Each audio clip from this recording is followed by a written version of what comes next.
Hello, everybody, and welcome to Avernus. Hello. Oh dear, Hello. I sense shenanigans. Can anyone hear Guy? Yeah, I can't hear Guy. I can't hear Guy. What do you mean you I can't? can't Oh, I hear know him. why you can't No. hear me. There Hi, we go. you're Now you can hear muted me. for us. Yes, there we go. Hey. Muted. I was muted for thems, but not for yous. So. Yeah. For yous, not for thems. Anyway, right, welcome. Thank you for joining us. Thank you to my wonderful, wonderful bevy of players for being so willing to come back and join me here in Hell. Well, Avernus, anyway. I keep calling it Hell, and I wish I didn't, because I prefer the term Avernus. Although I have been said, and this is a quick poll I want to run before we jump into today's show. How do you pronounce Avernus? Or is it Avernus? Or is it... I don't know. I don't know. People were questioning my pronunciation the other day. I've always said Avernus, but a lot of people have said no, it's Avernus. I'm not sure. It's Avernus. They Avernus? have a pronunciation guide in the book, don't they? They do. But is it based? If it's based on Latin Yes. and it's Italian at Latin, Yes. I'm going to geek out for you all now. Lovely. The stress should be the penultimate syllable, so it should be Avernus. I'm with Janet. Avernus. I'm going to be the weird one and say that you Avernus. should roll your R's and it should be Avernus.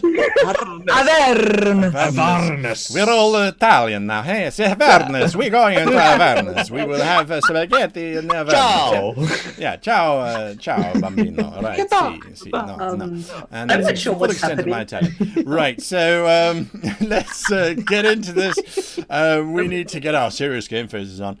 As usual, if you are watching, we don't take any live questions and that sort of thing during the show. So if this is your first time catching our stream, we try to run for the full 2 hours. And then after that, we then jump on over to the Twitch channel, twitch.tv/greatgm, where we do now I'm going to say it incorrectly, afterlife show where the cast and I hang out with you guys for half an hour and we answer questions as to what went on in the session, what the hell they were thinking, and why they did certain things. So if you have those kinds of questions, you can then ask those without a doubt. So join us for that. We've got a few things to get through as this is our first show. Firstly, a word to our magnificent sponsors who make everything possible. Dungeons & Dragons for commissioning this show in the very first place. We absolutely adore you. We thank you for giving your trust to us, this crazy cast, to run a second season. So thank you for that, Dungeons & Dragons, and for making all the material available to us. We then have the wonderful World Anvil, worldanvil.com. You can find all of these crazy characters listed on worldanvil.com. You can find the world write-up in there. We have now got a full-time curator who will be just adding as much information as they possibly can extract out of me and everybody in terms of building up that space. So if you ever wanted to play in our version of Avernus, head on over to World Anvil and you can check all of that out and have conversations with the characters in character using their new hero system, which is wonderful. We then have the ever beautiful Dungeon Fog, dungeonfog.com. They are providing us with all of the maps. They have actually just recently added an Avernus map pack, or a hellish landscape map pack, let's put it that way, specifically for the show, and that's accessible to their subscribers. So have a look at their stuff there if you want to make maps. That's where all of our maps will be coming from.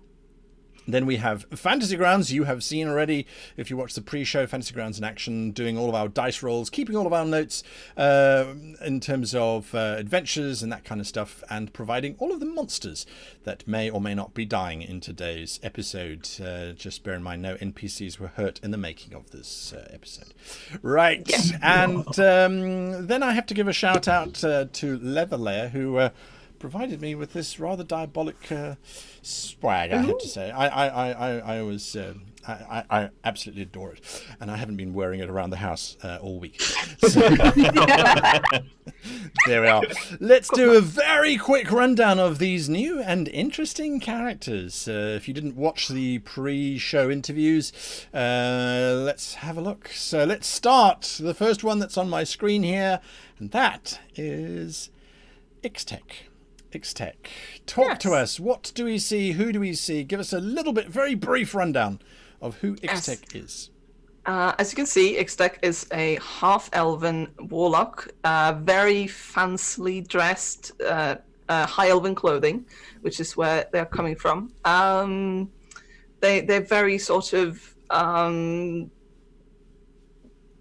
sharp-eyed and aware, sort of seem very confident and speak and act like they definitely know what they're doing. But there is there's some deep darkness in those sort of prematurely aged eyes of theirs, of a lot of terrifying secrets, possibly connected to this large, very old-looking book that they carry around, which is bound in some sort of leather. We're not going to go into what.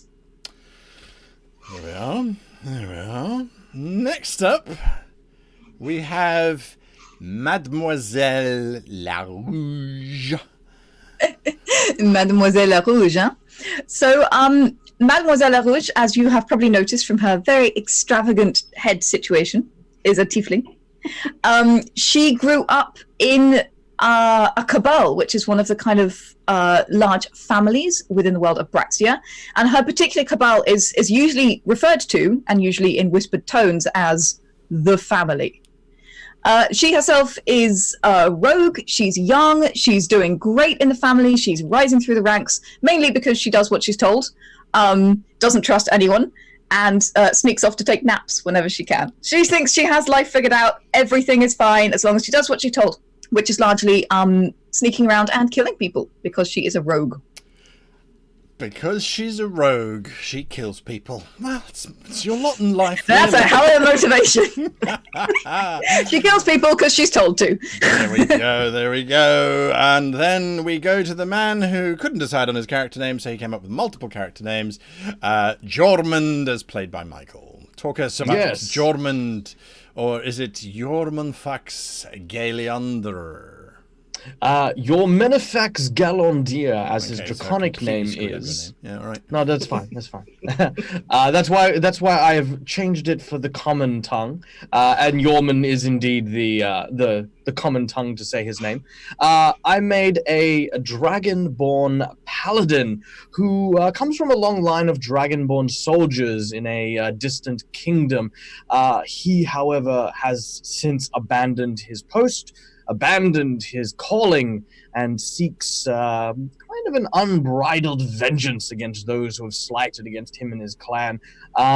He is kind of just on his own personal quest, trying to build up power and influence by finding strong and powerful allies to rally with him.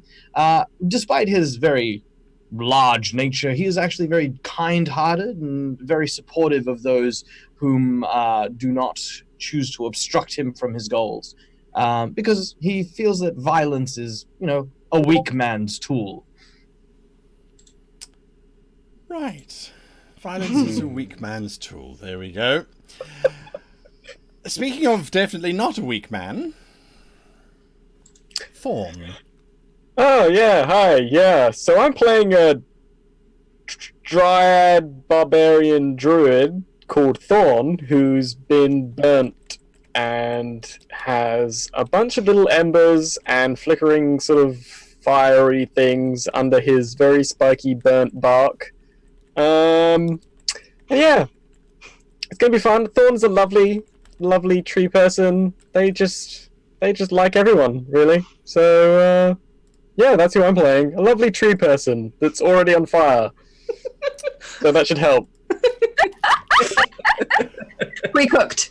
Yes. That's great. There are so many jokes I'm not even going to make. Right. We don't have time. We don't have time. No. One of the most interesting concoctions of an individual that I have met, because there is so many levels to this character, both meta-game and in-game and out-of-game. I absolutely love it. Is Nazaya.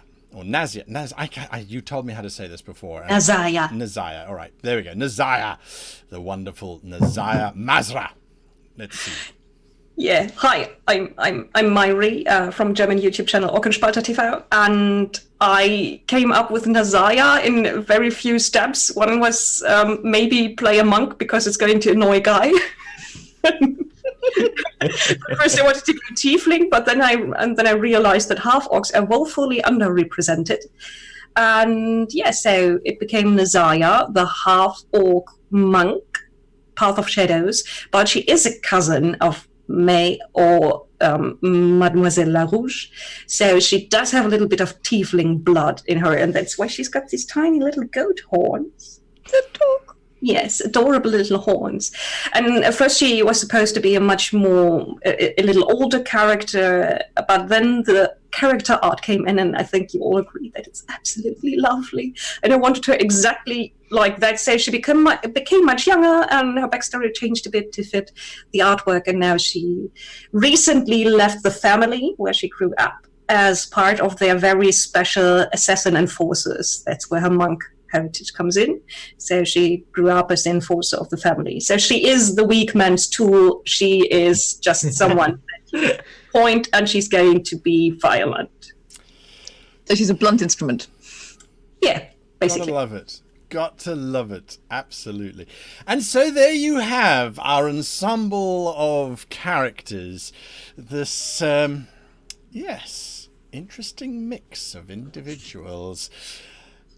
If you're ready, I'm ready. But before that happens, we want you to be involved. So last time in Season 1, you were giving us NPC names. Those NPC names will be used in Season 2. Don't worry.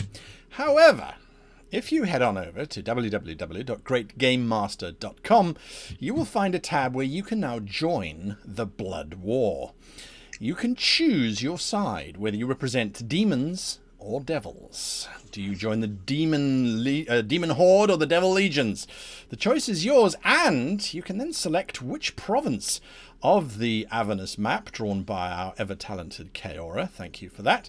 The map is there. You can have a look at it. You can choose which of the provinces you wish to invade as either a devil or as a demon.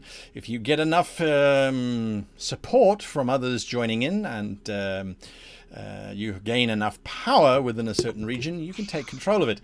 Now, what does that mean for the actual game itself? Aside from deciding which provinces are controlled by devils or demons, as our poor characters wander through Avernus, so they will encounter the forces that happen to control that territory. So you quite literally will be determining the fate of our heroes as they move around. Provinces that have no great value one way or another will remain fairly easy for the characters to move through, whereas, depending on their choices, some provinces may just become, well, worse than Avernus's worst, or better, depending on which side you choose. And, of course, which side the characters choose, the players choose. So it is in your hands as to their fate. Have a look at that. And every week you get to vote to invade either the same province or a different one. And if you want write-ups for those provinces, also head on over to World Anvil. That will all be there. That is all there, I should say, and available for you to get hold of. Okay, and now, after that, we start our journey into Avernus. It is a dull, wet sky that hangs over the city, and there is a single voice that intones loudly across the square. In the distance, the sound of the shore weeping quietly against the beach can be heard on this particularly dark day. The voice says, "Marriage. The unholy union between two individuals forced into..." And then it stops. There is a brief whispering into the ear of said individual, who then rejoins his conversation going, "Execution. That holy activity of ridding the world of scum. We are brought here today to face and observe the execution of the 5 thieves of Salt Marsh." We move over the heads of Captain Salt and Jaggedjaw, past the diminutive form of Flick desperately trying to see what's going on. There is Indigo standing next to Lahuna, who is not the one who's getting married, or executed for that matter. over the heads of a crowd of people who are gathered, all angry, and up onto a platform, a scaffolding that has 5 nooses. The nooses are around the necks of a half-orc of some kind, a dragonborn, a tiefling, some weird tree thing, and a half-elf. Standing next to them is the demented clergy who has just been emergency shipped in from Canar, owning to the fact and the absolute truth, as far as everyone is concerned, of the recent murder of the priest of the local church. And he continues. Fornication, desecration, convolution, obstruction of justice, desecration, more fornication. He continues to work his way through the list. After a while, Admiral Tarquin walks up onto the scaffolding, pulling his jacket down as he does. Yes, thank you, enough of that. Right, let's get on with this, shall we? I think something that's important for everybody to realise here in Saltmarsh is that as we continue to improve the city's defences, you are all aware, of course, of the construction happening over the hill, he says, pointing to the hill that overlooks Saltmarsh, on the new castle that's being built here. The king has taken a particular interest in the defences and the operational capacity of Saltmarsh. To that effect, the nooses that we will be using in the execution of these 5 repulsive individuals contain a specific thread. This thread has been given to us by several of the churches and has the wonderful property of ensuring that the souls of the individuals that are executed are trapped within the threads for all eternity. This means that there is no chance that they will be resurrected or brought back from the dead by any of their nefarious compatriots. He turns and looks at you. This really is your final moment. Now, if we can proceed, he says, looking at the priest who's busy going through his notes, trying to figure out where to skip to.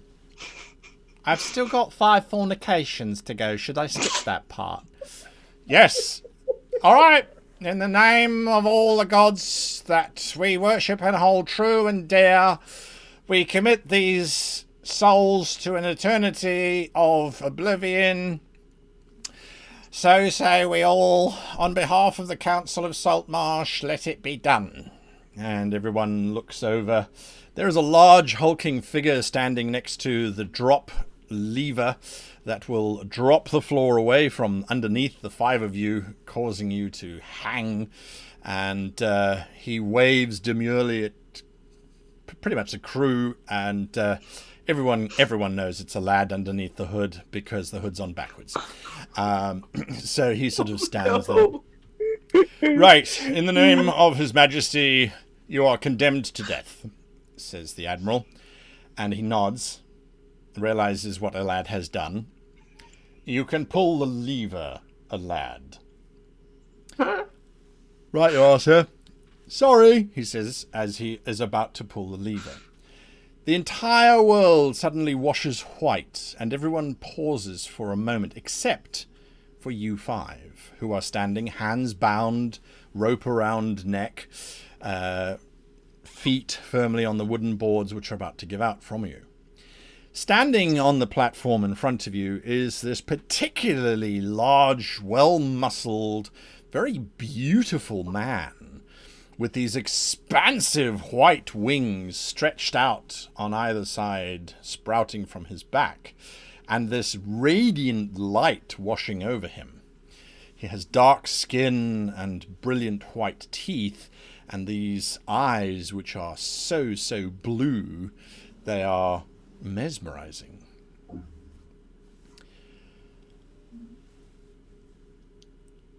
I have come here to give you a choice. You are all about to die, and if it was up to me, that is exactly what should happen. However, there is an alternative. I need your help. If you agree to join our cause and find the honor which you have lost,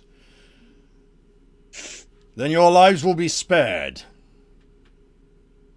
If you do not, I will leave and you are left to your fate. I agree. I have not yet set out the terms. It don't matter. Yeah. We die or we join you, right? Yes. I agree. Yeah, I think I agree too. Yep. But I have not yet set out the terms. You would not know what you are agreeing to. Why do we not let the pretty man speak a little bit more, huh? Well, we're on his time, so fine. Apparently time is of no consequence. Speak your terms, winged man. Oui, the view is good, huh? Go on.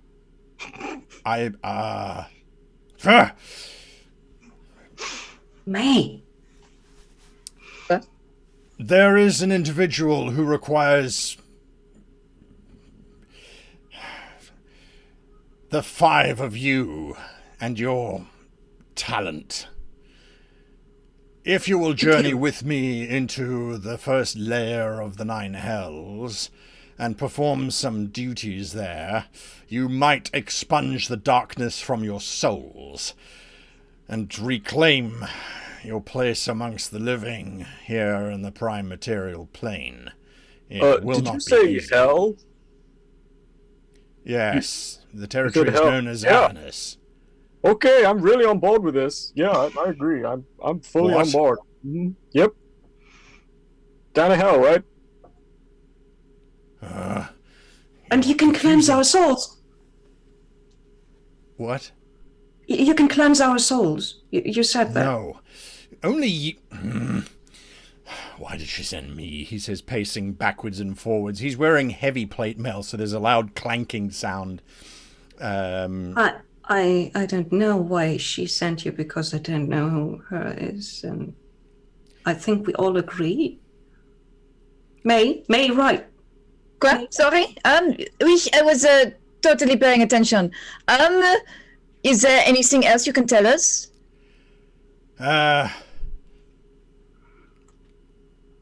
You're going to be required to perform certain tasks that, again, you are more capable of performing than the rest of us, as much as I don't like saying that. But it is true. As a result, perform these tasks, and if there is any shred of goodness in you, you might be able to express that and reclaim your dark and tainted souls. So, if we do finish these tasks, where exactly will that end us up? Will you just leave us somewhere in the world? Once our captain has deemed your actions to have warranted your freedom, she will return you to the prime material wherever you wish. It is of little importance to us. Is that here? If you so choose to return to this place, you are welcome to. No, what does prime materia mean? It's this world. This yes. one. Yeah, it means this one. Yorman Thank you. leans forward a little bit, straining against the noose around his neck. And what guarantee do we have that you will keep true to your word? His light gets brighter, and there is a warmth that washes over you. It's not terrible.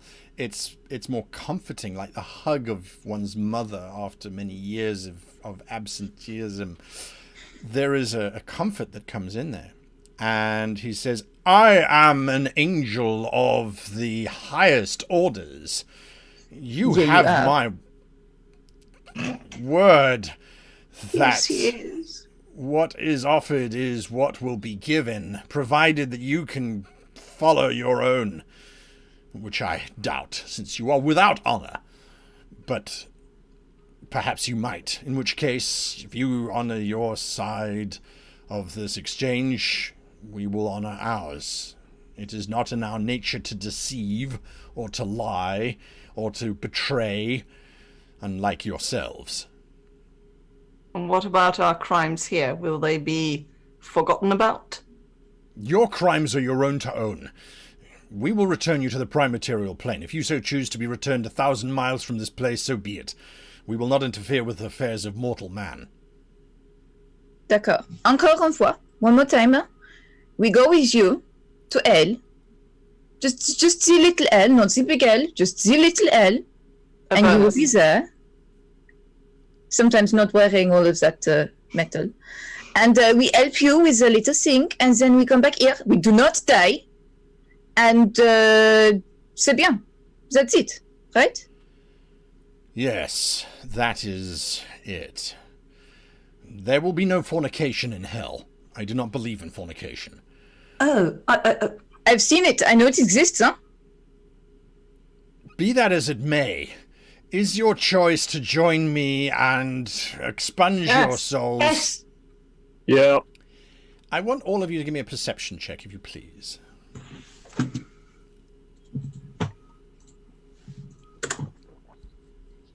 Perception. Ooh.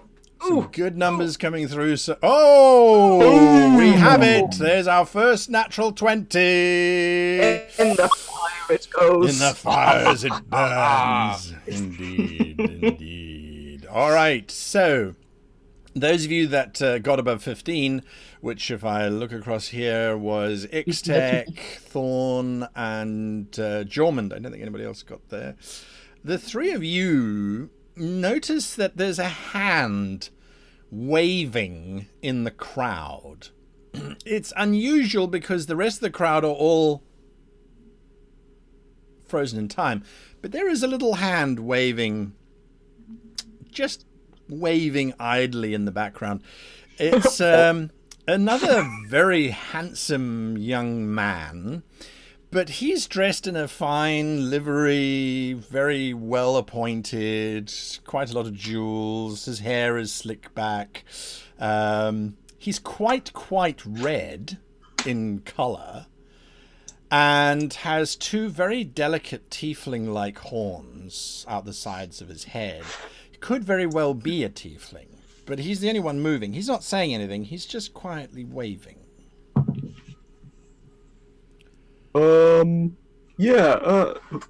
There's somebody moving behind you. As the big man turns to look, you watch as that individual vanishes completely. This is the deception that you are so good at. Yes, I shall be more wary. Did you just playmate your look with an angel? Well, I mean... It will not happen again. Wow. Oh. As he turns back to address you, that same figure reappears, this time leaning on the edge of the platform, of the scaffolding, of everything, and just looking up at the lot of you, smiling.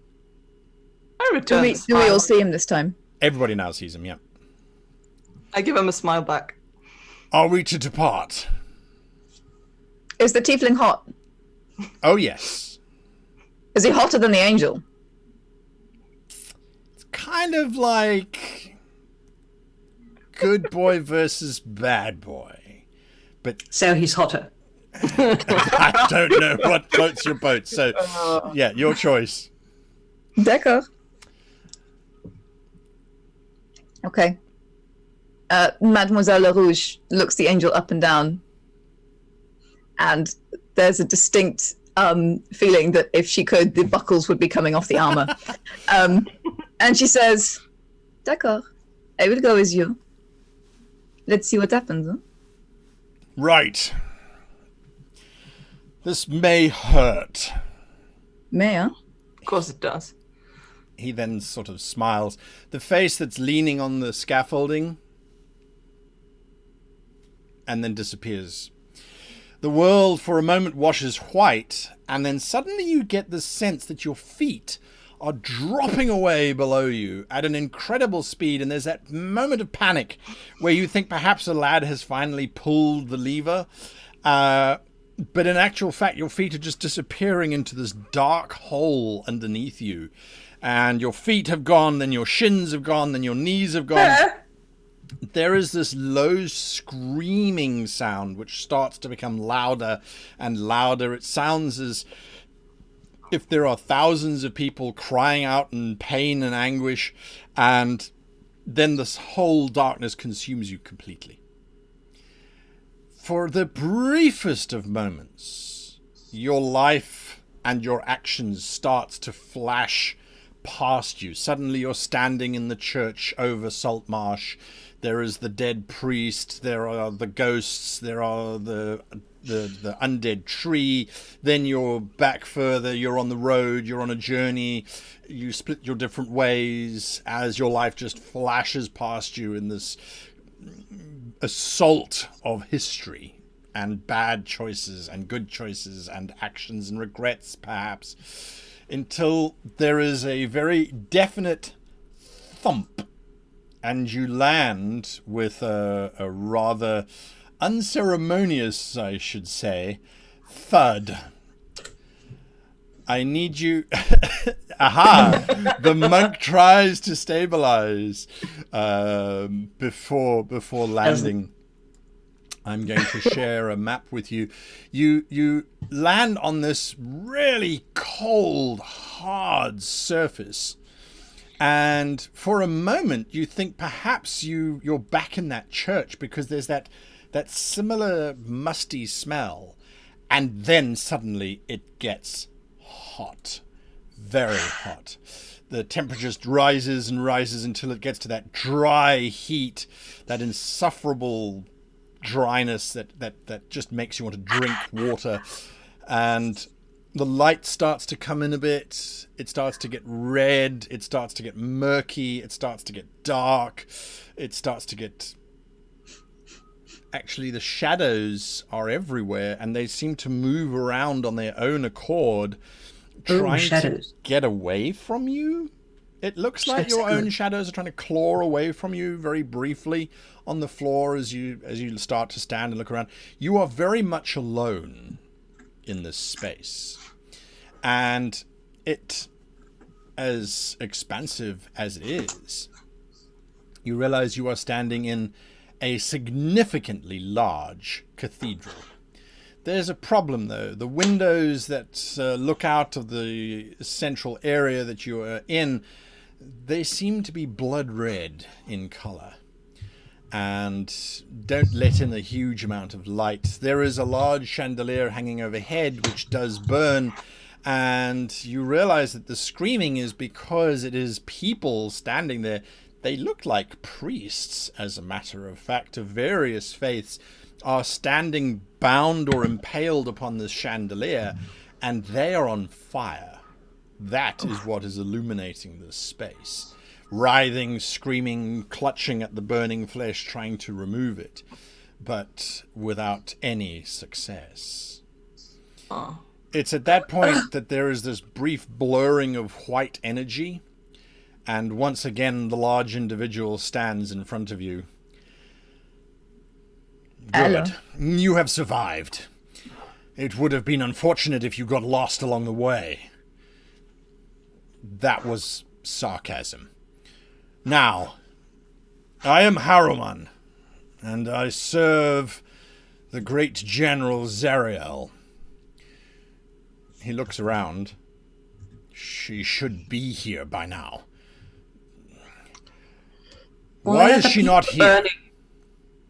Why are the people burning? Because, unlike the 5 of you, they deserve the fate they have currently received. All of them were deceivers, betrayers, users of their station. They were not about spreading the word of their gods. They were merely gluttons for whatever rewards they could gather on the prime-material plane. I'm sure you would fit in with them quite well. But you are not yet facing your punishment. You should know you are not technically dead.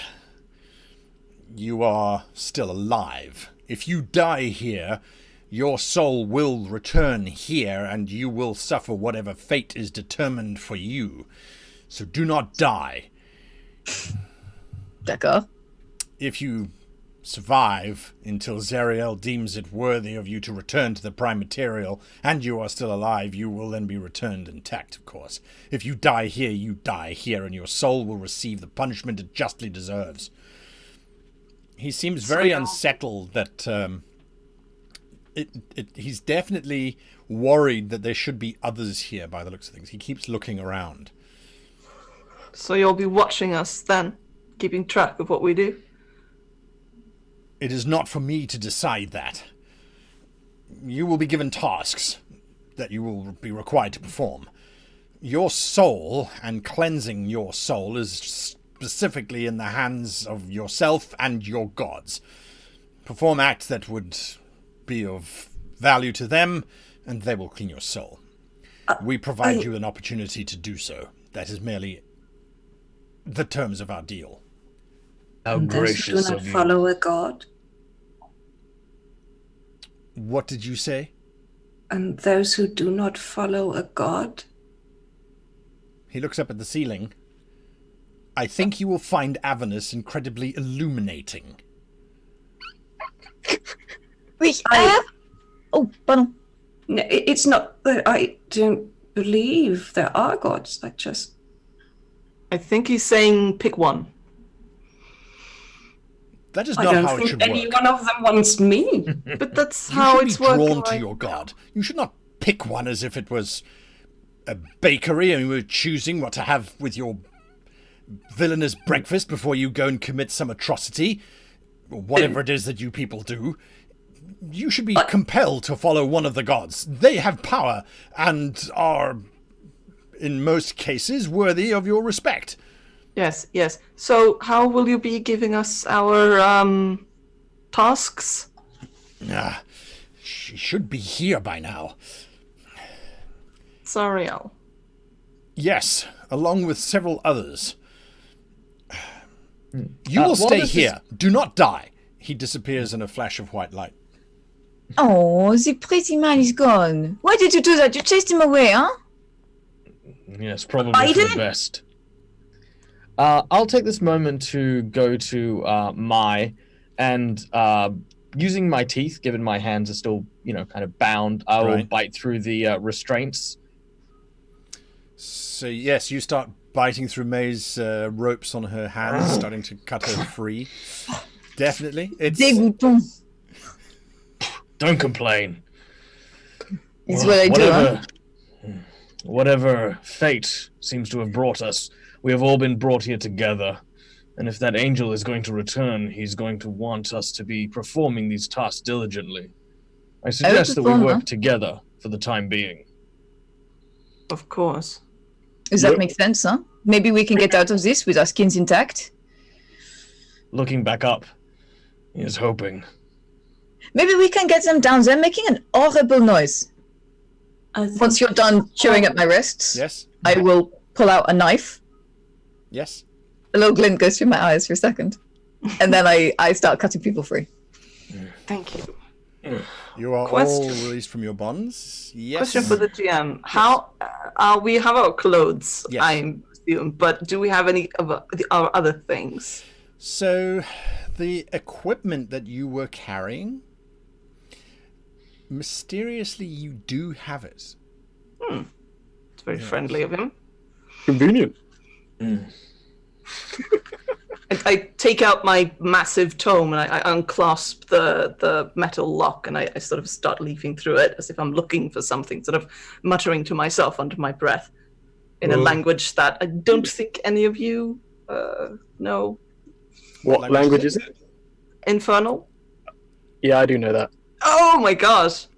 Just sort of mumbling annoyed things about, what can I do? Ooh, I also speak Infernal.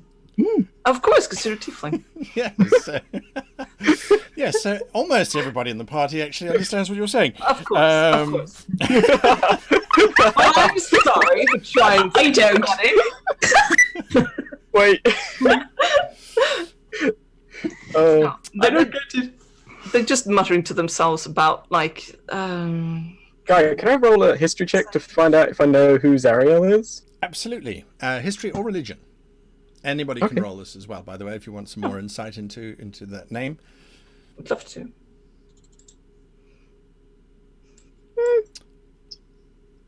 Oh, well, yeah, that makes sense. Oh, Ooh. some high numbers there. Let's hope they hold. Yes, so Ixtec and Yorman, the two of you know the most about Zariel. Zariel is somewhat of a rebel within the angelic host. It's simply because she's very proactive. So what you know about the battles and the conflagrations that happen between the forces of the perceived heavens and the forces of the hells, it's very convoluted. And the reason why it's convoluted is because you have gods who've got some very diabolic intentions.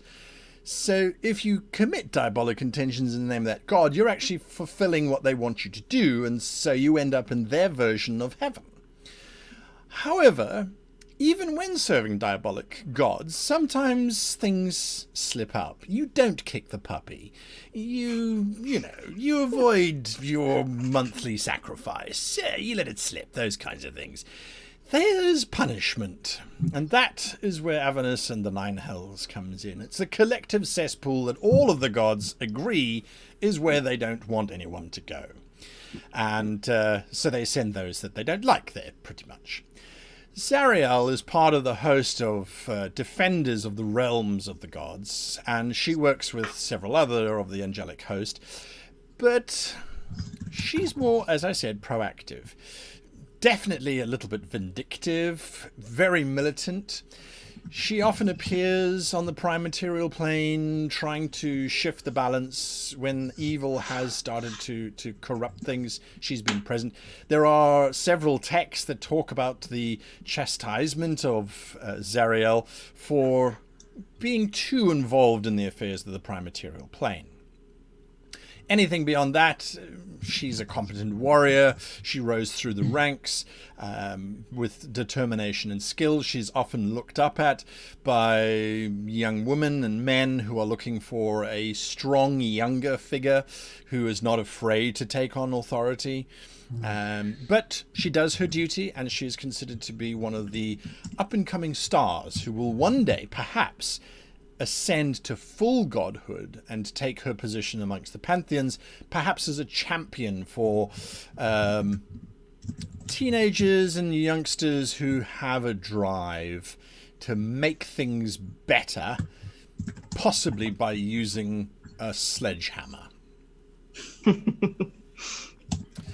Yes, Harriman, his name rings a bell as well. He is her second in command, and is almost invariably always seen riding with her as she goes into performing her duties around the heavens and things. So that's what, between the three of you cobble together as you're sort of discussing this space.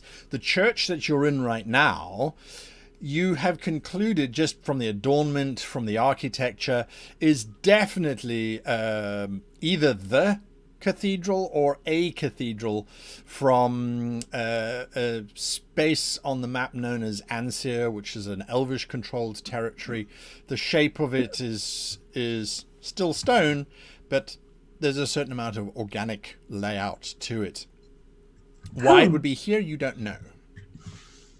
Oh, so this is like a twisted version of the cathedral in Kind Ancir? of. You can see to the right-hand side of the church that there's lots of that red light pouring in, and you realize that there may be sections of it that have crumbled away, but until you look out the windows, you won't know what's truly going on.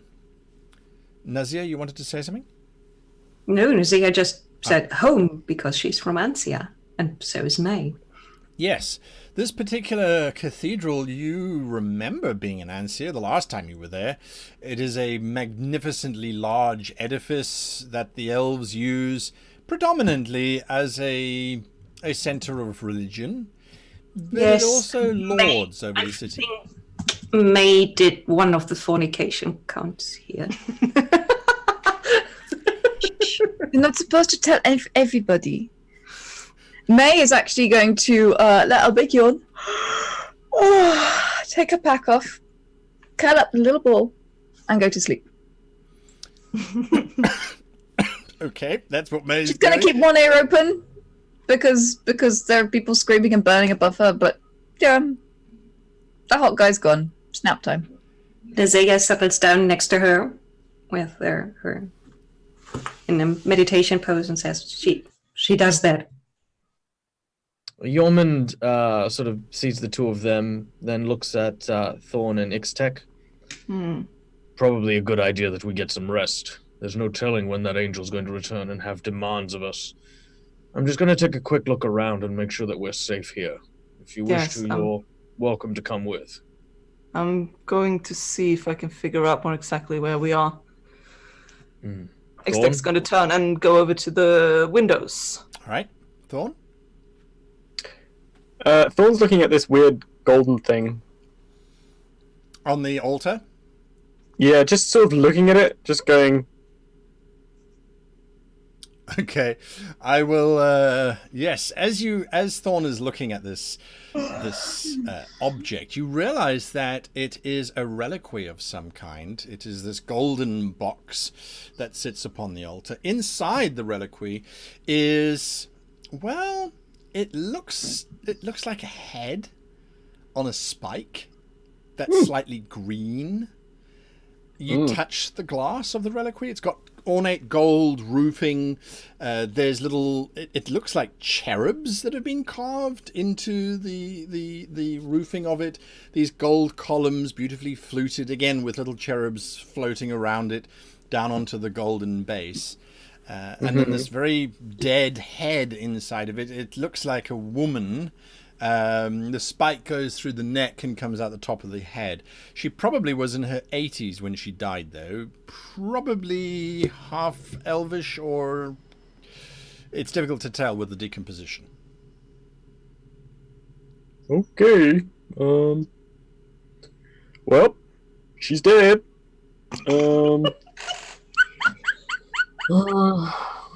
Yorman's going to make his way towards the front entrance of the cathedral, or what he believes would have been the main entrance. All right, you start the long walk. It is quite a long walk towards the entrance of the cathedral. Ixtech, you're looking out the windows. You're going to the left or to the right? I think this direction. All right, sure.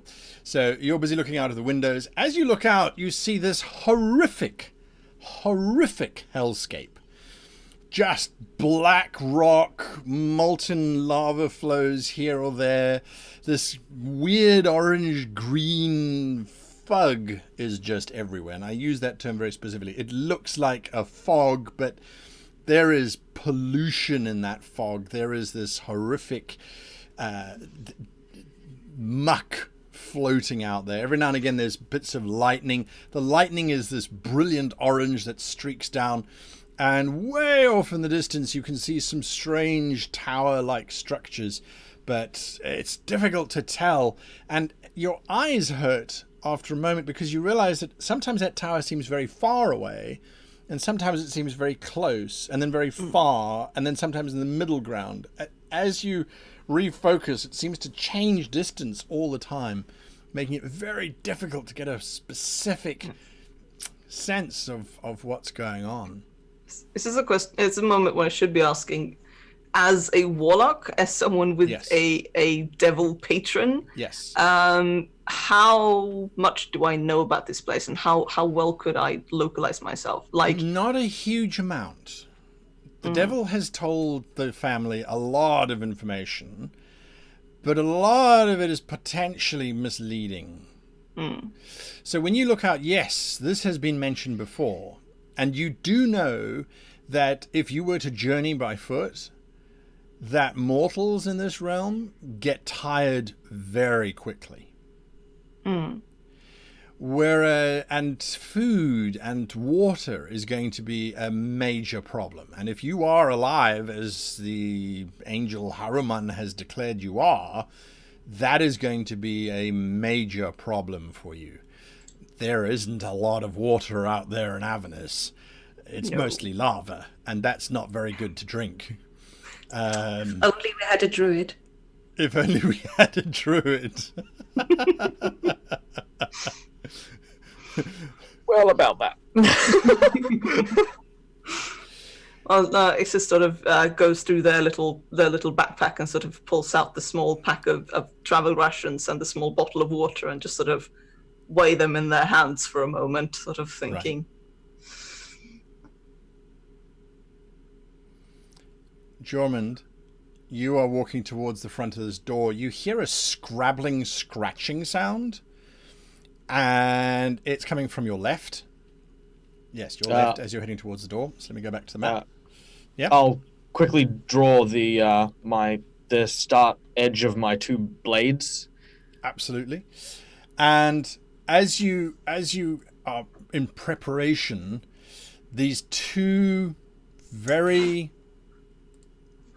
deranged looking creatures burst around the corner. They're quite large. They look like dogs that have been set on fire. And bits of bone are exposed. They just come bounding forward. One of them has got 5 legs, but the 5th leg has grown out of its back and is just sort of scrabbling blindly in the air. It ends on a paw that has got 3 very large claws that seem to be dripping a fluid from it. The other one does not have 5 legs. It has the 4, but it has 2 heads, or one neck, and then a head that seems to have bifurcated up to the ridge of the eye sockets. So it's this weird look, but they certainly seem rather unhappy with everything. One of them is bounding towards you. One of them is bounding towards the sleeping form of Mademoiselle LaRouge. And we will jump into initiative very quickly. Let's get Fantasy Grounds to roll all initiatives. The Hellhounds are acting first. And so that is Hellhound number 1. It bounds forward. Its speed is enough that it can leap into the same space with Mademoiselle and make an attack almost instantly. May! May! It tries to bite you. Oh, mon Dieu! May. And rips into you. It hits. And as it does, flame and cinder burn around you. You take 13 points of damage. A lot of it is fire. Yes, ma'am. I have hellish resistance and Yes. also uncanny dodge. So I'm resistant to fire, and I also only take half of the damage that I'm viable to take because I'm dodgy. Excellent.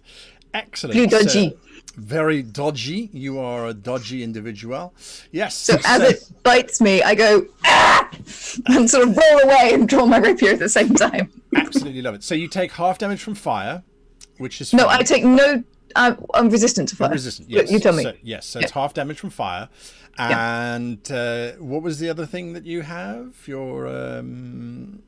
Starting at 5th level, when an attacker can see you, Yes. you can see hits you with an attack. You can use your reaction to halve the attack's damage against you. Lovely. Okay, so in actual fact, you take 7 points of damage. Still hurts, huh? It still hurts. Yes, it does. Let me find your character and correct that down to 7. Right. It as it's sort of ripping and mauling you, trying to breathe flame and fire. Excuse me. You see that it's fire in its mouth, burning around the sides of its teeth, seems to be building in intensity in its throat. The second one leaps at you, Jormund, to desperately try and bite you. It hits that impressive armor class of yours. Do you have any immunities or resistances? To electricity and immunity to diseases. Nope, that won't help you in this case, as it desperately tries to set you on fire, flames wreathing around its jaws. You're up next, Jormund. What are you doing? This thing is just wrenching at you, pulling back. That little 5th arm is sort of trying to claw at you, but it's really just useless. It's dripping this white fluid all over the place as it tries to claw at you. I'm going to sort of look at the flames that sort of have sort of splattered over me, these sort of tufts of fire. Yorman sort of angrily sort of glares at him with these golden eyes as these pulsating channels of blue light begin to form under his armor. He says, "I've heard you bark, little one. Now let me hear you roar." And I open my mouth, and this burst of electricity just fires from inside, and lightning just crackles and crashes into the one in front of me. He has to make a dexterity saving throw. Yes, he does. Your voltage. From the voltage. And from half damage. he rolls a natural 20. Damn. It can't talk, but is that bastard smiling as it's gripping your leg? Might be. It takes half damage, I believe, on a successful save. Yes. Which... So just roll your damage and I will apply it. So Okay. don't worry about dropping it onto it. Yeah. 7 points of damage. And then halved. Or did you halve it already? That's before halved. So 3 Three. damage. 3 points of electrical damage as you jolt this thing. The lightning plays across that fifth little foot, which suddenly spurts forth more of that sickly fluid, which you can now smell as definitely rotting something. It's an organ seeping something. You're not entirely sure what. Thorn, what are you doing? These dogs are on fire and they are glaring at, well, one of them is busy trying to maul May and the other one is definitely attacking Jormund. So I'm going to reach out with one sort of spiky hand and cast a spell on Hellhound 1. And Infestation. So a bunch of tiny little parasitic sort of like spores and little like things start to sprout all over the Hellhound, and it has to take a Constitution saving throw. Constitution saving throw of 13. Is that a success for the Hellhound? I'm not sure. What's your DC? That's a good question. 8 plus your proficiency bonus, which is 3, and plus your spell bonus. Yep. Oh, yeah. Yeah, that's a fail, I think. All right. We'll take it as a failure. Otherwise, if Yes. you go to actions, you go to the spell itself, you click on the magnifying glass, it will tell you as well. Anyway, it doesn't matter. So it has failed. What happens to it is, apart from these weird growths and things starting to burst from its charred flesh? It takes 2d6 poison damage. Ooh. 2d6 poison damage. It is not immune to poison, so roll your damage. It wasn't gross enough. Now it's covered in mushrooms. Now, suppurating mushrooms, yes, which are starting to boil under the heat of this thing's skin. Oh, yeah, now You are not helping, huh? I cannot do the... Oh, I can do the thing. There we go. Yay! 9 points of damage to this hellhound as it starts to... its flesh corrupts and breaks. All right. Monk! May! And then she whirls her monk weapon forward and tries to hit the creature in the neck as it starts. Obviously, it's preparing to breathe fire. Well, that's what the poor little monk thinks, and then she's trying to rip open his neck. Nice. And going to attack the creature with mine. Yeah, that's not going to work. I got 2 attacks though because I'm level 6. Yes. So here goes the second one. The second one That's definitely it. hits. The first one thuds against its dull flesh. You can feel that although it is on fire, it is not fiery hot. Your second hit, definitely with more enthusiasm, do your damage. And then I do damage.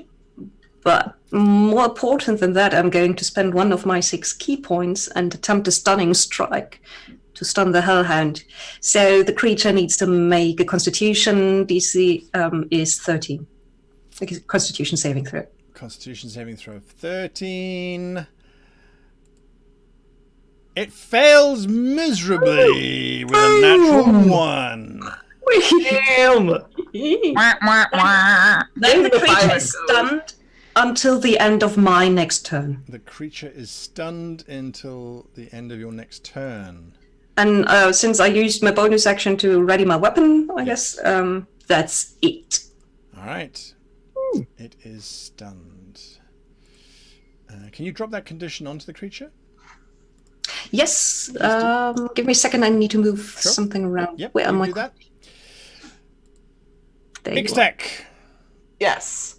Ixtec wheels around and stares in horror, and then a sort of glint of realization in their eyes, of recognition possibly, of these horrifying beasts, and sort of races up their hands and mutters an incantation and casts Eldritch Blast at the number 2 dog. Number 2 dog. All right. Oh god, hang on. The character sheet is in the way of the map. There we go. Oh no! Oh no!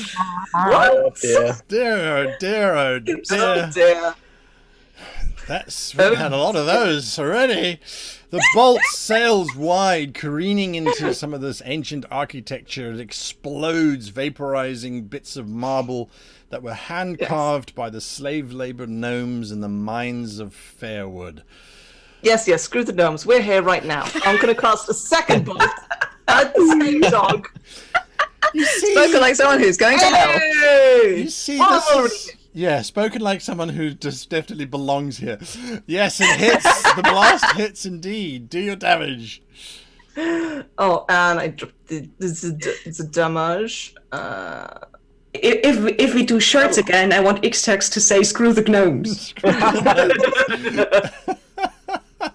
Yes, your blast clipping across the shoulders of the creature. Mademoiselle Rouge, there is this dog, it's slavering. You can see Nazir is starting her round of attacks upon it.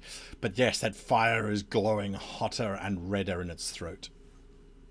I hate this place already. I cannot even take a nap.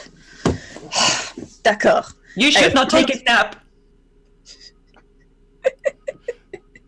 Yes, I feel like that one's on you. We're all judging. I'm getting that. Oui, d'accord. Okay, I am going to stab this thing in the face hole with my rapier. That's a hit. Remember to roll the dice and drop it on the creature.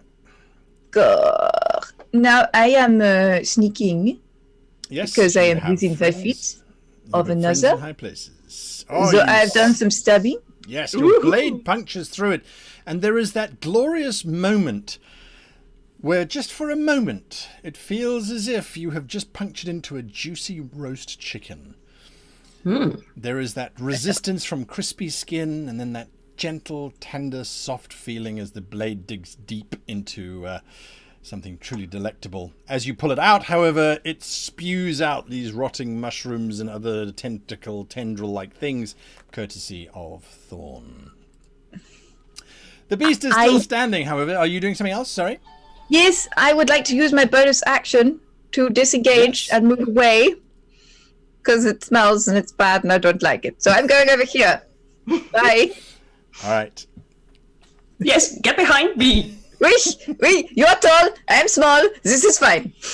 Yes. As you take up position there, you realize that perhaps was an error. Oh no.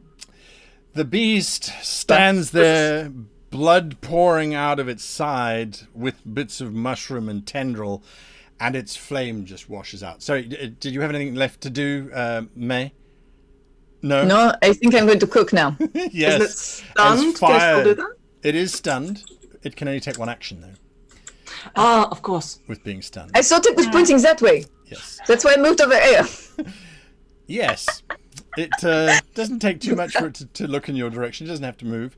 As it just blasts out this fire. I need a dexterity saving throw from Mai and from Nazia, please. Oh no. As flame washes out of it, you get the distinct impression of burning mushrooms as this happens. I did not expect that. I thought it couldn't do anything when it's stunned. Oops. Unless I'm mistaken with the stunned condition. I mean, It's one incapacitated. action- It can't take actions or reactions. It can't I mean, take... slow is the one where they only can do one action. I apologize. Ignore me. A stunned creature is incapacitated. Ignore me. Cut most of Ignore the me. speed on Ignore me. the- It does nothing. It does I, nothing. I hate to be the person who says, but in the book it says. That's fine. That's fine. All right. So it does nothing. It stands there, leaking, bleeding. It wishes that in its head it was breathing fire, being successful. Its Doggy companion, dreams. which is fighting Der Jormund. Jormund, you need to give me a dexterity saving throw, if you please, as it looks up at you. There's the undertone of, you think your breath weapon was cute. Watch this. So you do. Oh, You that's stand there and 9. look at it quietly. I'm watching as it. Its mouth opens up and this torrent of fire just washes over you as you take 15 points of flame damage. Fantasy Ow. Grounds being very kind to you, rolling way under the average. As this flame washes over you, however, it is your turn. You are free to act as you so choose.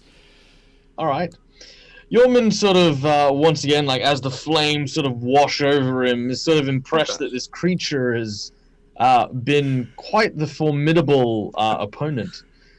How does the Hellhound 1, does it look particularly injured as well? Like, I mean, I know Hellhound 2's a little injured, but how's the other one? Yes, it looks. It's difficult to tell. It's not moving. It's leaking. It's bleeding. It's looking miserable. Okay. Screw it. I'm gonna try this just because I can. Because you can. All right. Because I can. We will fix cameras momentarily for those of you watching. Sorry, it just crashed Yeah, on I know. me. This is either good. Oh, is it? The boat crashed? What happened? No, Am keep I going. okay? Keep going. Okay. Keep going. All right. I'm going to basically raise my my fist into the air, and with the other hand from my side, pull out what appears to be this iron and silver rod. And with one defining yell, I yell out at the top of my lungs, "Sit!" And I use my rod of rulership. They need to make me a wisdom saving throw, or become charmed into believing that I am their leader. A wisdom saving throw. Indeed. It gets 12. I don't think that's enough. I think it's 15 is the DC. It sits. And its sags a little bit and continues to separate. It is both of them. It affects both of them? What's your range? 30 foot. Or is that just out of 30 It's foot? just out of 30 feet. I've just counted. Would I be able to move to, say, here to do it? You could have. Oh, cool. No, that's fine. Fine, I'll take the one. All right. Yep. It sits and looks up at you with big, flaming, slightly pus-filled puppy dog eyes. I'll sort of scruff Fire its head, and curling out of that'll be its the end mouth. of. Yep, I'll sort of scruff its mane, and Bits of I'll look to blackened the other one. flesh come away in your hand with bits of manky skin. Next up is Thorn. Okay, hey, Aztec. What? I don't think these are too hard. Well, Dorman seemed to have control of his, so just have what the other two. Yeah, I think I'm just gonna watch. Well, keep an eye out for other ones, please. Okay, sure, can do. Yeah.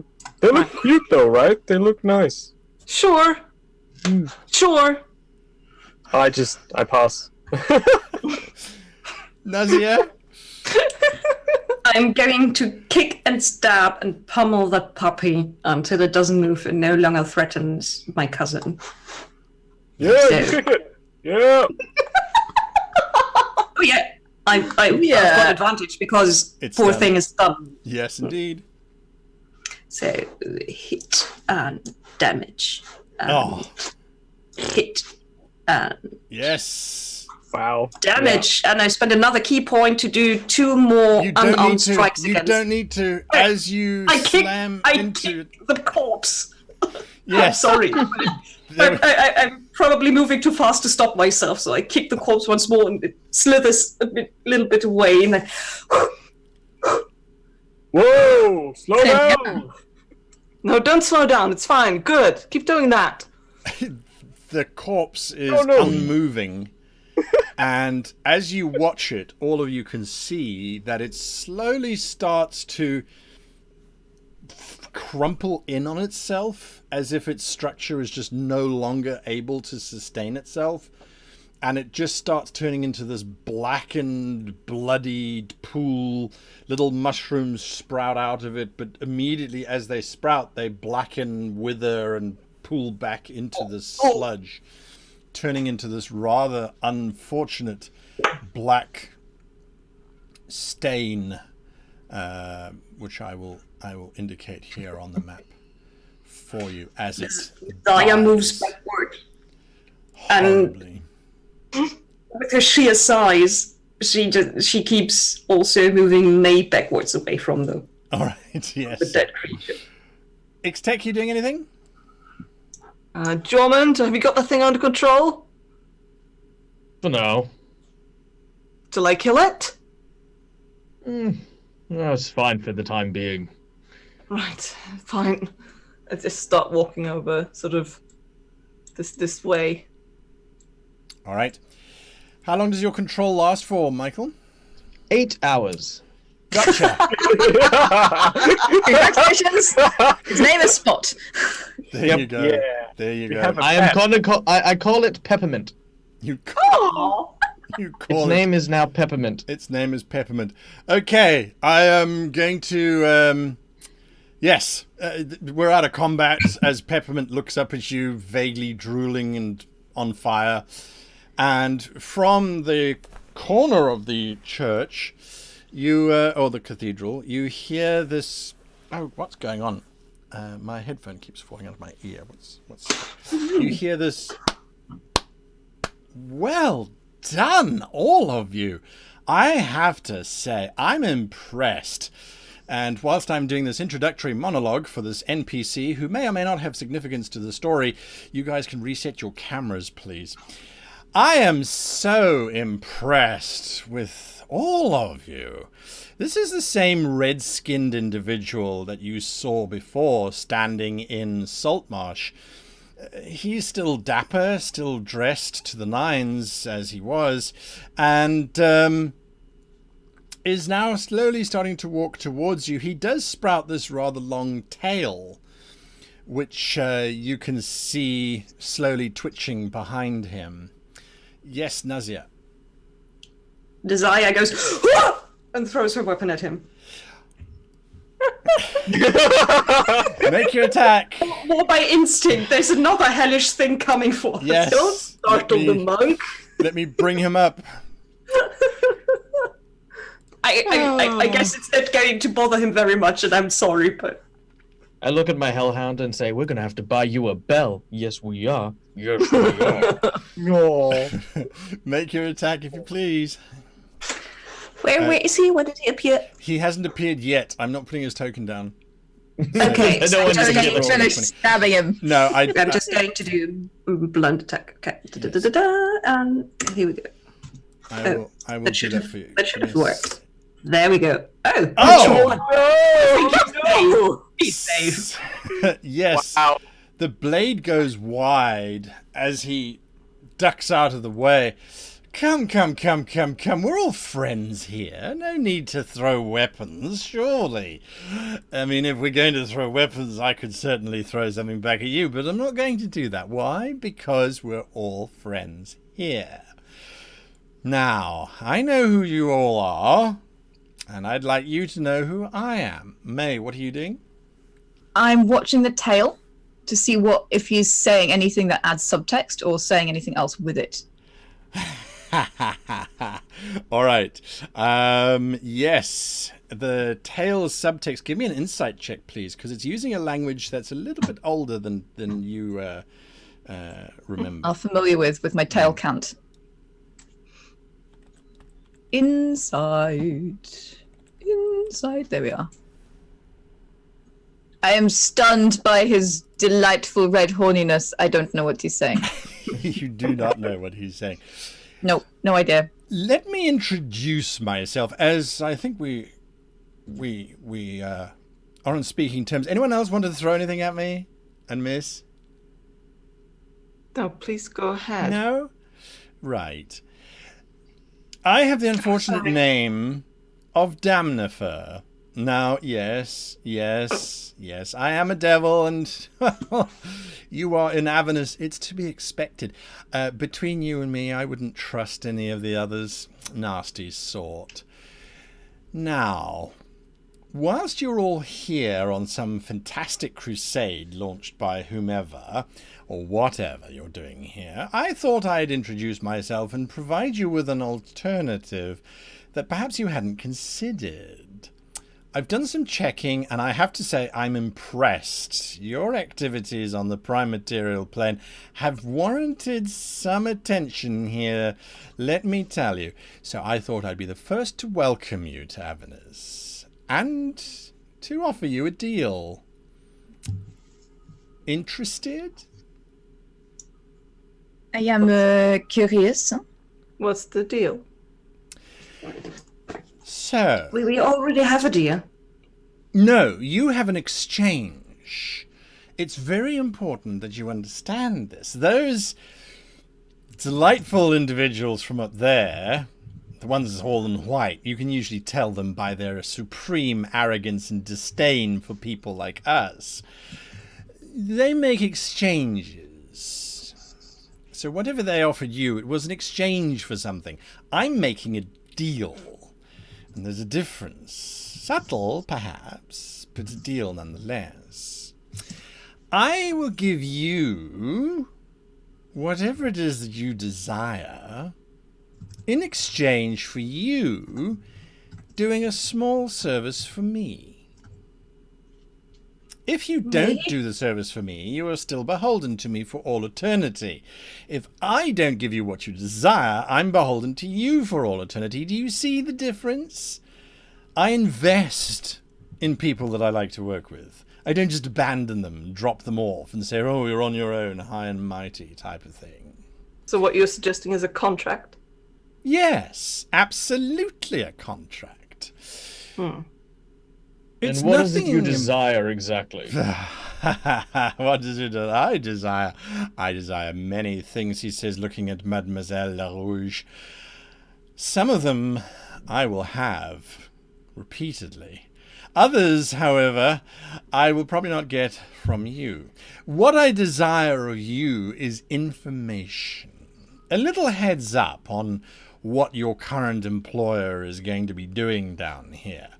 There are certain limitations that we have that we can't cross, let's say. And you would be free to do so, because you're still living, which I might add is a very dangerous state to be in whilst down here, unless you have the protection of a certain handsome devil. So what do you say? You tell me what your dear beloved Zariel is doing. In exchange, I will give you whatever it is that you desire. So if that's one-way passage out of here, well, after you've told me what she's planning on doing, I'll make it my mission to get you out of here as fast as I can. Of course, perhaps you desire something else, he says, looking at you, mademoiselle. So, I have a little question. You can ask me. She sort of zones out for a second, looking at him, and what are these limitations that you cannot do that we can? Because you seem so empowered, shall we say?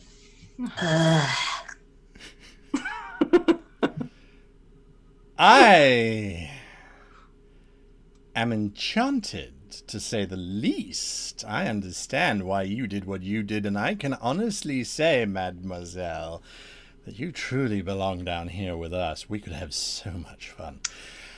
However, in all full disclosure, which I like a lot of, disclosing things, showing things, not hiding things. Nonetheless, your host, who has deceived you into coming down here to perform acts of holiness, Host. she prevents us from understanding what she's doing here. They don't often come down here, as a matter of fact, this being Avernus, our territory. So we can't hear her thoughts. That's a problem. Most of the time we can hear what you're thinking. Well, at least certainly the boss can, and he doesn't like when he can't. So if you were to seduce your way into getting information for us and telling me what's happening, like I said, I will give you whatever it is that you desire. And what is it that we desire? Only you can truly tell me that. So, what is it that you desire? I don't know. Maybe you have to read my thoughts, huh? Come. We can all be honest in front of each other here, can't we? I mean, after all, it doesn't get much worse than this. Well, I suppose he looks up at the chandelier of screaming figures. It could. Mr. Devil. Damnfire, please, we're on a first-name basis here. Okay. So, where are you in the, the rankings? Good question. I mean, why don't we just go to another devil? Oh, I can see you like a man with power. You really do belong down here. Wow. Well, let's just say, pin your colors to my mast, and you will see it rise, so to speak. We can move forward together and make sure that you are backing the right devil. That's Well, I don't know about that. I think I want a second opinion. Look at you, full of sap. I mean, my friend here has a point. The thing is that if you still have room to rise, I doubt you have the ability to give us whatever we desire. Well, I don't know what it is that you desire yet. You haven't told me. Power down here depends on, precision, doesn't it? Hey, I have one thing. Yes, Do you know a devil named Barzeg? I could. There's lots of devils. Describe something that I might remember.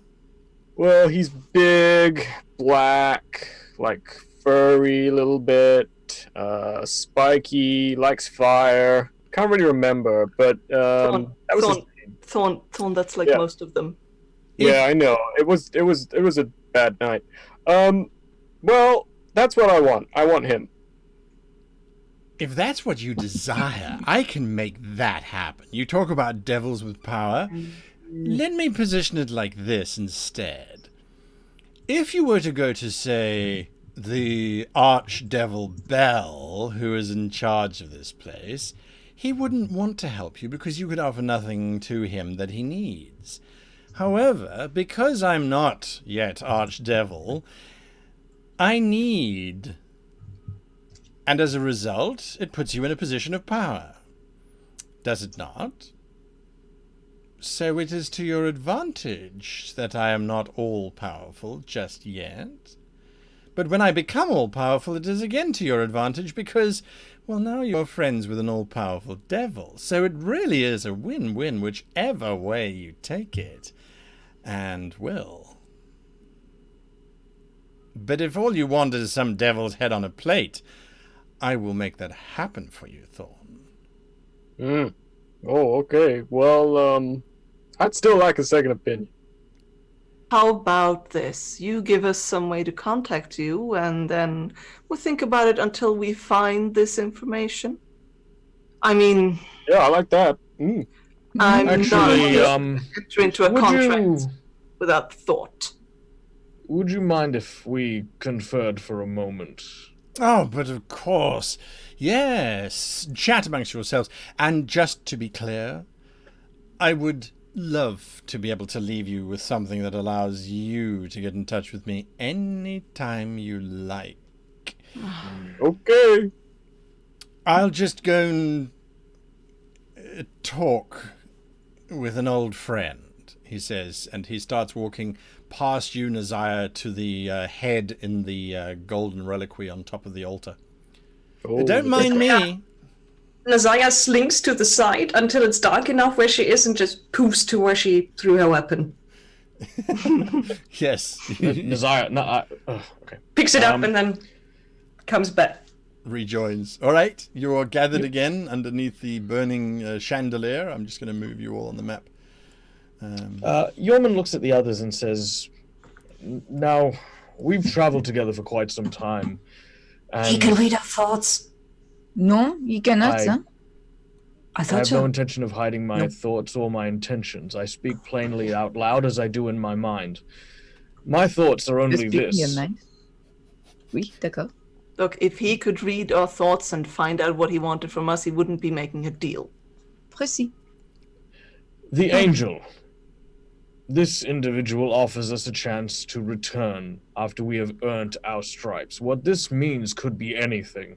It could be an eternity before we earn enough privilege for these angels to deign it best for us to return. This could Don't leave even us know what he trapped wants here. yet. Precisely. Whereas this individual, at the very least, is offering us a guaranteed reward. I say we side with the devil. This way, at the very least, we have a guaranteed outcome and not the whim of some high, mighty divine creature awaiting us to be handed scraps. But he said we could wash our souls clean. Well, there's no reason we can't do both, is there? From Where a do we have to theological decide? perspective, Ixtech, Yeah, but it's different. if you work for the devil, soul cleansing is unlikely. No, I'm not talking about soul cleansing. I don't Oh. care. No, I'm talking about the job. Look, we'll continue working for this angel until he has time, has whatever it is he wants. I mean, if we want to fulfill this devil's contracts, we're going to need to keep working for him anyway. So And- why not let both ropes play out? Look, And what use the is an boss, angel to be in a place like this? the boss want us to make this stupid choice. The boss want us to know as little as possible, do exactly what they want us to do. No? Like a hammer, like a stupid thing. But You gesture at me when you say stupid thing. pardon, you were in my line of fire. But Fair look, we can learn, and if we can contact him, and we can learn from the angel, well, let's say we have the best of both worlds. We have the option. So we I learn. think with the contract in place, the option might be that if we do not, if we fail to deliver on his part of the deal, we are beholden to him. So why sign a contract that we do not know that we can deliver on? If they tell us nothing, we know we cannot tell him anything, and then we are damned. And You that's, wish to take- honestly, she looks up. It sounds uncomfortable. So, So you wish what to if- take this individual on good faith that we work No. for him? No. He No, I won't wish to enter- work for no one until we know exactly what is going on. He and won't then- enter into a deal without a contract. Proceed. There is no deal. There is only, he tells us how we can call him, and then we call him when we are ready. I Naziah can- nervously licks one of her tusks and then said, I don't want to be beholden to any devil. And No. that is why, says May, like running her hand up and down her back, we do not make the choice yet. We wait, huh? It's so much better sometimes. Besides, there are other devils we could bring this information to. If this one comes, sniffing at our feet as soon as we appear, then he's either he's been Yep. looking out for a situation like this, or he's desperate. Getting a The second first bidder is rarely the highest bidder. Exactly. Pardon, Thorn? I said getting a second opinion. Yes. Not a bad choice at all. So we're agreed. We make no deal now, but we keep a weather ear out for this individual, should the need arise at any given point. Mm. Go ahead. No, by all means. I was just going to say, can we hear what he's chatting about with the skull? As your conversation dies down, you look at what he's doing. He seems to be possibly making out with the skull. And his tail is twitching. And You buy her a drink first. Well, humans. Oh wait, I hope he has mouthwash. what are you doing once you finish your conflab? Because he seems not to be paying attention to you at all. I'll clear my throat. There is a decidedly moist sound coming from that reliquary as he closes the glass lid, turns around. Right, sorry about that. Got distracted, old friends. Yes, so you've decided, have you? Oh, look at those faces. Yes. Okay. We've decided that we are not going to enter any sort of binding contract at the moment. This being said, however, your statement about friends is not unheard. If you were to give us a means to contact you, then we would ensure that rather than working towards any particular contract or deal, we would be working towards our mutual friendship, if you understand my meaning.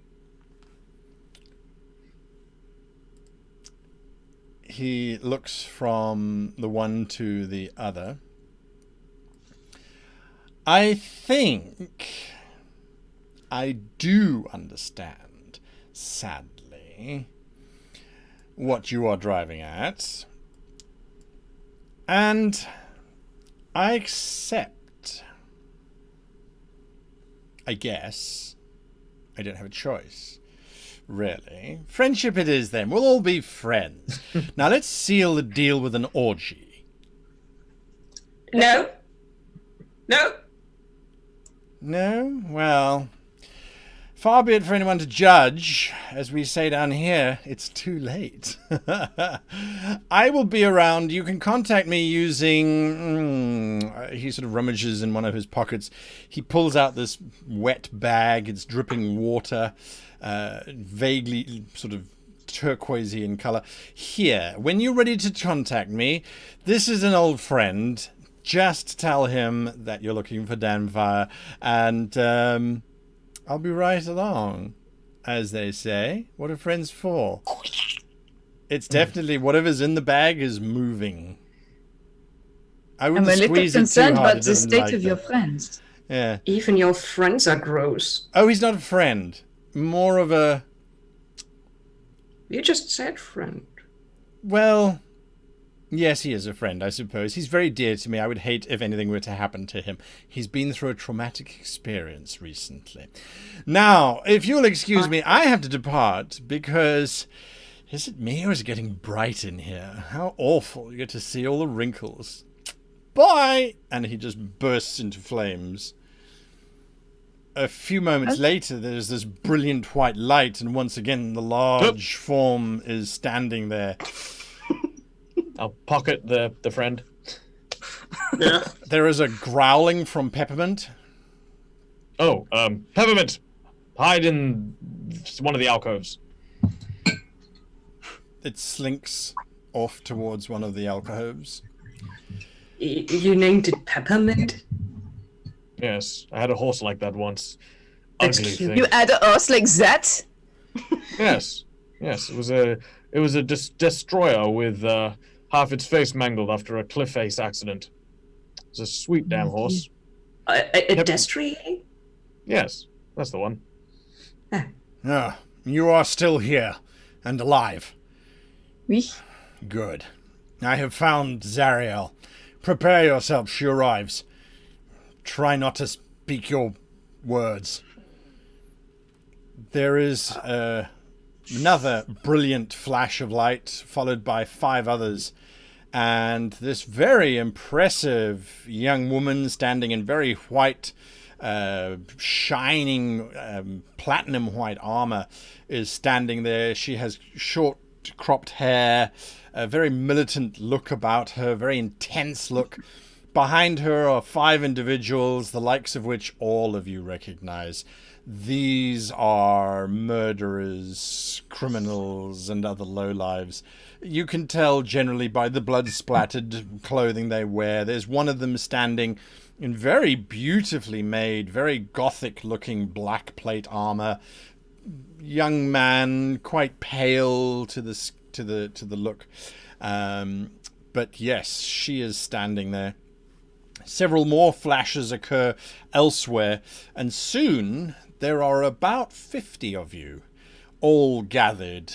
Each group of 5 has one of these angelic warriors, almost as a guide or a minder, if you will. And Zariel nods to Harriman, who immediately says, "All of you form a group over there." And he indicates to the back of the cathedral. Everyone starts shuffling over. Everyone's sort of sizing up everybody else. This is Nazaya shuffles along. I move closer to Nazira and I put my arm protectively around her. Several of the individuals recognize your act of ownership and give you a slight nod. I'll move behind Ixtech and just sort of make sure that no one's really eyeballing them at the moment. Ixtech is sort of clutching their book to their chest very tightly, and they look way more like a concerned student than anything else. It's like their demeanor has changed, and their face has become a lot softer and more worried. I'll sort of place a clawed hand onto their shoulder just to, sort of encourage them to straighten up a bit. Just right. Stiff upper lip. Thorn, how are you handling this collection of vagabonds? Thorn is probably going to be very, very slowly just nipping off small buds of leaves from his staff and eating them. All right, as you slowly lumber towards this group. Zariel waits for everyone to get into position, and then she starts pacing. She looks not upset. She looks intent. Right. I'm not very good at this sort of thing, so let me start by saying thank you for all volunteering to come down here. It was not necessarily under the best of circumstances that some of you were requested to join us, but it was necessary.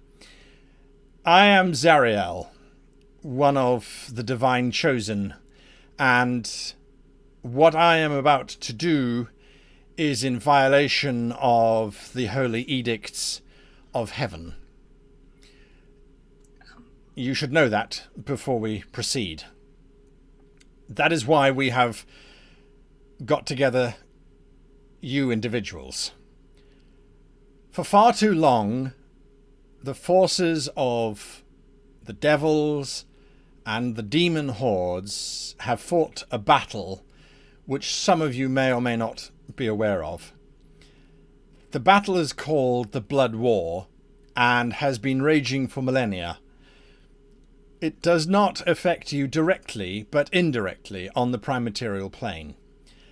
Acts that take place here have ramifications across all of the planes, but specifically yours, because both sides require individuals like yourselves in order to fuel their fury, if that makes sense. Our mandate has always been to observe and to ensure that this war does not spread into the upper planes.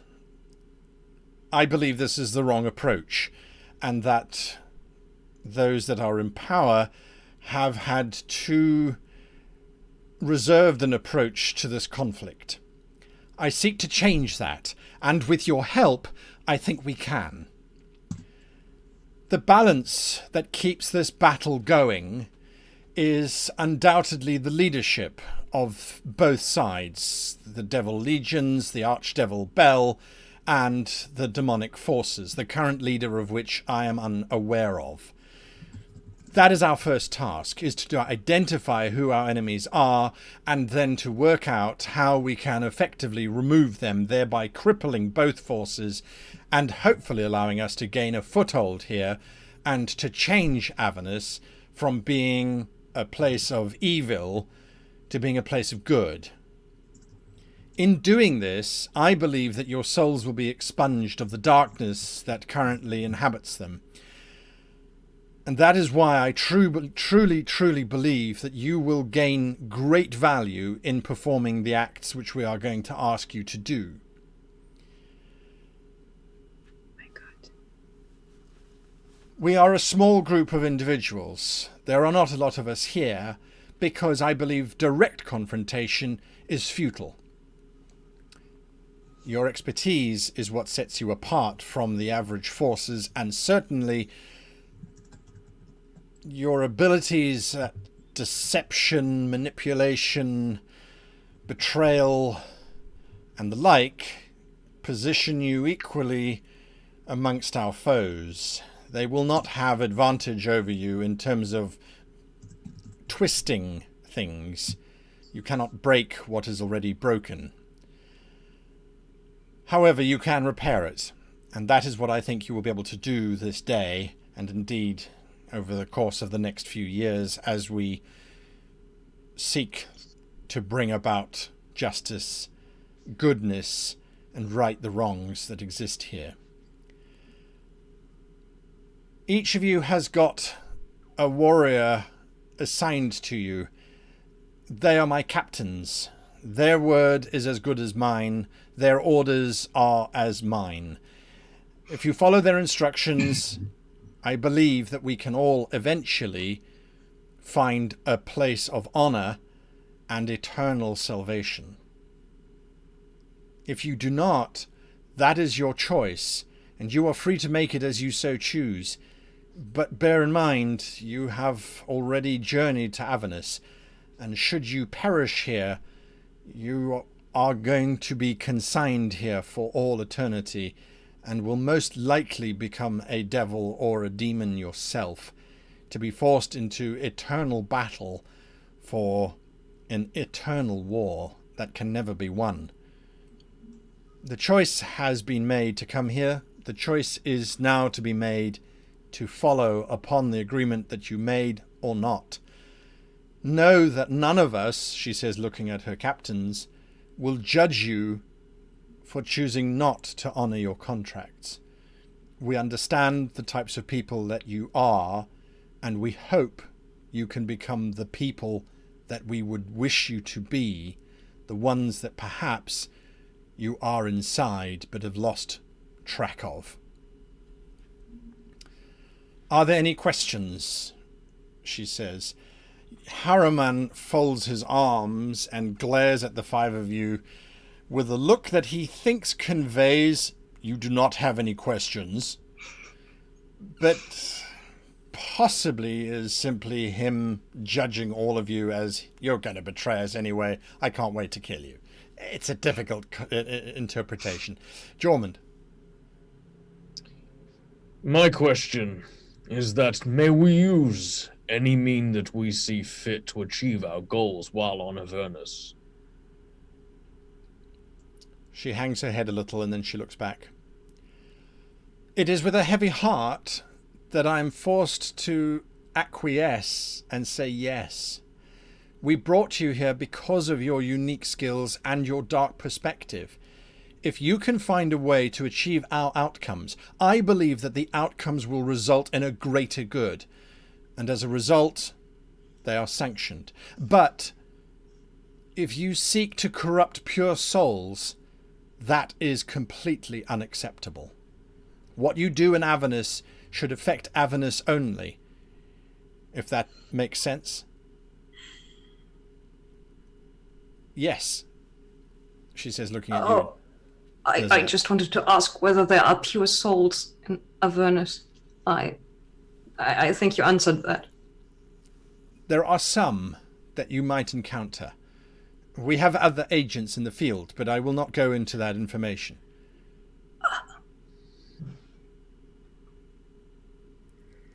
Any other questions? No more questions. No. The one in the black Gothic armor raises his hand. Yes, I have a question. As you know, my nature requires me to feast upon those who walk this plane. I pulled Nazaya closer to me. Is that going to be a problem if I consume the souls of those that are here? He eats souls. Again, Zariel hangs her head and she looks back at him. Provided that those souls have been condemned here by their gods already, they are forsaken. And as much as it pains me to say this, but yes, the souls of any creature that is down here that is not under our protection is forfeit. Again, those that we sacrifice here will be sacrificed in the name of a greater good. And that is the hope that we must cling to, is that our actions will bring about a better place for everyone. He's kind of hot. She looks around. He is not good for you. You stay away from him. Huh? If there are no further questions, then your captains will give you your first orders. This will perhaps be a test for many of you in terms of your allegiance. If I can just give you one last word of advice. The devils that inhabit this plane will attempt to make deals with you. Those deals, you should understand, will always be to the devil's favour, never to your own. They might sound alluring, they might sound attractive, but just remember, whatever the devil is offering you, what they get in return from you is far greater. Do not be used by them. Rather resist their temptations and prove that you are better than they are. Is that not what you are doing as well? We are giving you the opportunity to improve yourself with no requirement. You do not have to follow the orders of the captains. If you wish to wander the plains of Avernus doing good deeds and cleanse your soul, you may do so. It will be easier if you are doing it in the cause of goodness, of course. But if you choose to side with the demons, we will not judge you. It is perhaps in your nature to be weak. We will see. But encore une fois, one more question, if I may. Yes. When hell is gone, when we have succeeded, when we all eat chicken in heaven, and it is wonderful, what happens to all the bad people? They don't go to hell? Avernus is but one layer of hell. There are many more layers to this infernal place. Our primary goal is to stop the blood war, and we believe that this is the first plane where that can happen. In time, ultimately, we would like to get to a point where it has all been purged, and souls are no longer punished in eternity for actions, but are taught better, are given alternatives, are put to tasks so that they might right their wrongs rather than simply be punished for all eternity. It is an archaic way of thinking. There are many within the angelic host that agree with me. The captains here, for example. That is our ultimate goal. But I believe that the exchange that my captains have offered you is to provide services to disrupt the blood war here in Avernus. And once that has been achieved, you will be returned to the prime material plane, to a place of your choosing. So when we end the war that has gone on for years and years and years and years, how long does that take? It's about destabilizing the leadership. It's not about winning the war. So once we have determined the leadership and eradicated it, you will be returned. There is some hope, however, that if we do that quickly, you can return quickly. D'accord. Thank you. That was all my questions. Your captains will have your first assignments. These will mostly be for the early stages of our plan, establishment. Avernus is a difficult environment to survive in. I'm confident all of you can survive in Avernus. It will just take some adaptation. If you have any questions, please do not hesitate to ask the captains or myself. We are all open to suggestions, input, and advice from all of you. You will, however, forgive us if we do not stray down the darker paths that your thoughts might lead you down. If you need counseling or advice on how to be better, we are also here.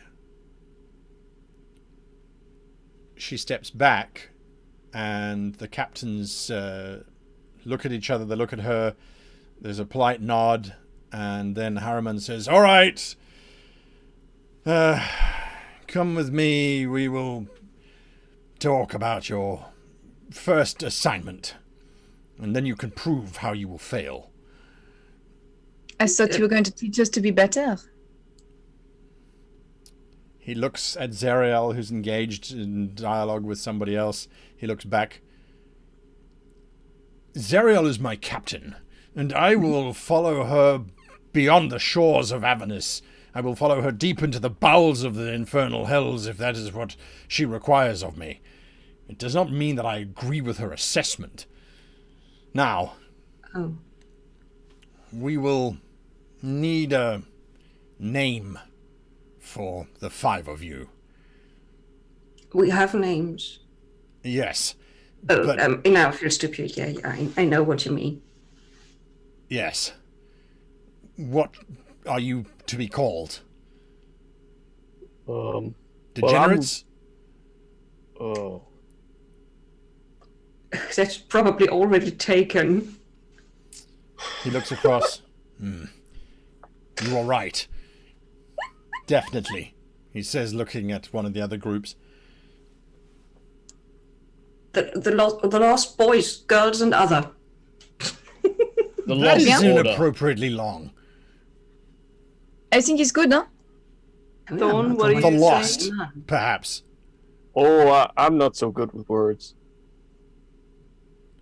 What about the Forgotten? Not soon enough. The Forgotten? Fine. Yeah, what I have a- Jorman said. Right. I prefer the lost, huh? I think Nazaya is right. We are lost. Look at us. We don't want to be here.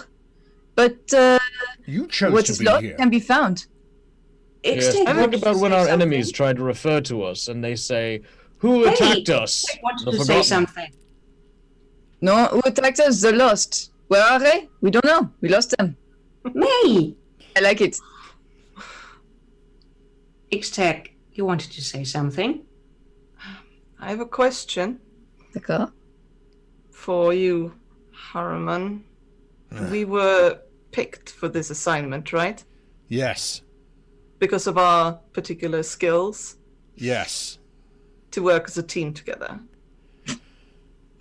That is Isn't it- unlikely. But Isn't you it? were together at the time. I'm just saying it's a little convenient, isn't it, that we were all on the gallows together, so that you had a good reason for us to come with you, to offer us such a good deal as you did. The alternative was that you were going to die. Yes. And wasn't it very convenient for you that all 5 of us were so perfect for your little war down here? If you are implying that we had any hand in your actions which led you to commit the crimes and atrocities that your nation I was am. willing to execute you for, then you are gravely mistaken. Am I? Yes, it would have been a devil that would have coerced you to perform the acts which you have done. And since I do not see any devils here, then it must be that you are forsaken. I like that one. The Forsaken. Forsaken. It has a nice ring to it. Yes. D'accord. You've named us. We are yours now. Have fun. You are not mine. I do Oh, not we own are. you. You gave us a name. That means something. Yes, What? like peppermint. Like peppermint. Words are important. You've named us. Congratulations. Yeah. That's how it works. Yep. Fine. In which case, then, Forsaken, your first task will be to acquire transportation. It is impossible to move around this infernal place without getting attacked constantly by demons or devils. As a result, we will require your thievery skills to steal a device used here in Avernus by the locals, known as a war machine. Do you think you can do that? What about food and water? Succor will be provided for you here at the cathedral for now. You should not be expected to take more than 2 days to get to the location we have identified as a potential source of these war machines. Stealing a war machine sounds fun. Like a plan. Ugh. Can you tell us anything else about them?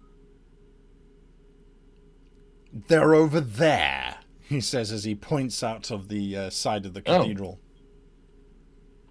Are we going to work alone or are we going to work with other groups? The Forsaken will work as a the one team. over there? No, they have their own assignments. Fine. Well, let's not stand around all day. Yep. I guess. I'll let loose a whistle and summon Peppermint back over here. Peppermint comes rushing over, looks up at you, flames coiling around the sides of his mouth, Oh, he is cute. tail and Good fifth boy. arm wagging. Well, I suppose the person that'll know the safest route is right here. Come on, show us the way. And I point towards the war machine. Location. On that note, we come to an end for this week. Thanks for watching. A shout out to our sponsors, World Anvil. Check out characters there as well as the world setting on worldanvil.com. Dungeon Fog for providing us with amazing maps that we use in the sessions, dungeonfog.com. And Fantasy Grounds for providing amazing platform from which we can roll all of our dice, as well as keep track of campaigns and all the other bits and pieces that go along with exploring Avernus. Join us on twitch.tv/greatgm shortly for Afterlife show where we talk about what happened in today's episode. Come and have a chat with everybody. A lot of fun. And until next time, go and choose a side to fight for as the war is just beginning. Until next week, same time, same channel. Bye, Goodbye. everyone.